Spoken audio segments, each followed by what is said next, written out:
Do you want to know why rent and housing is no longer affordable? Do you want to know why there's so many empty apartments and empty homes? Do you want to know why there's so much construction that has been worked on for like 3 years and not finished? You want to know why your child's student dorm rooms have tripled? It's because of this guy. Walk with me. It's called the Opportunity Zone Tax Break. So it started off as a really good bipartisan idea. A couple senators and Donald Trump got together and said, hey, we're going to give tax breaks to those who want to go into urban areas, low income areas, and build it up. Now, part of the deal is you build up some retail shops that people can work at. We give you a tax break. Everybody's happy. Win-win, right? The program was created in 2017, a change in tax law to promote investment in low-income communities. We're drawing investment into neglected and underserved communities of America so that all Americans, regardless of zip code, have access to the American dream. Since then, President Trump has repeatedly touted it as a benefit to the Black community. The biggest claim, job creation. We created tens of thousands of jobs with opportunity zones. From where you sit here in your city, do you believe that to be true? No. Not at all? No. But what happened? First, you have to have a capital gain. Only the rich can play, since only if you're rich do you have an asset worth enough to invest with or pay taxes on if you sell it. But, says Wessel, You sell that asset, and you get to defer capital gains taxes on that initial sale and get a discount on the capital gains tax. Then you take those profits and put them into an opportunity zone fund, hold that for 10 years, and you don't have to pay any capital gains whatsoever.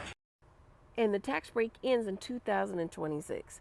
That's why there's no urgency to get residents in. That's why there's no urgency to sell homes. That's why there's no urgency to finish developments. They're just kicking it, stacking up coins off of your money. We pay the taxes for them to give us a place to live, and they're not even doing it. And they're not even giving us jobs, which was the reason for it. You want to know why that is? There are very few rules about what you can use opportunity zone tax breaks for. And so there are quite a few hotels going up around the country with opportunity zone money because a developer sees this as a cheap way to get money. An investor following the law gets a tax break. The Treasury loses the revenue, but the stated purpose to help poor people in a poor community is completely lost. Your students, their housing, how it became so expensive? Check this out.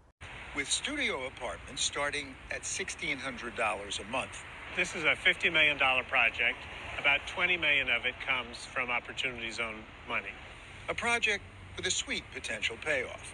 As it so happens, is the case with a lot of OZ investment for student housing around the country.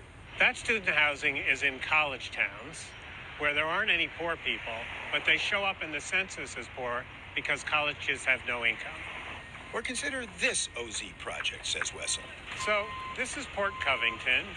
It's an industrial area that's being turned into retail, office, and hotels. A $5.5 billion project on property owned by the CEO of Under Armour. He got $600 million worth of subsidy from the city, a brownfields tax credit from the state. Why are we paying taxes for somebody to hire us? Why are we paying taxes for somebody to give us a place to stay? It doesn't make sense to me. I'm at the point where I don't think that these corporations should get any type of tax breaks of any kind. Mr. President, I am here today thanking you in advance for funding and resources that you will direct to the urban and distressed communities. So how much Opportunity Zone money has actually come into the community? Not one single dime.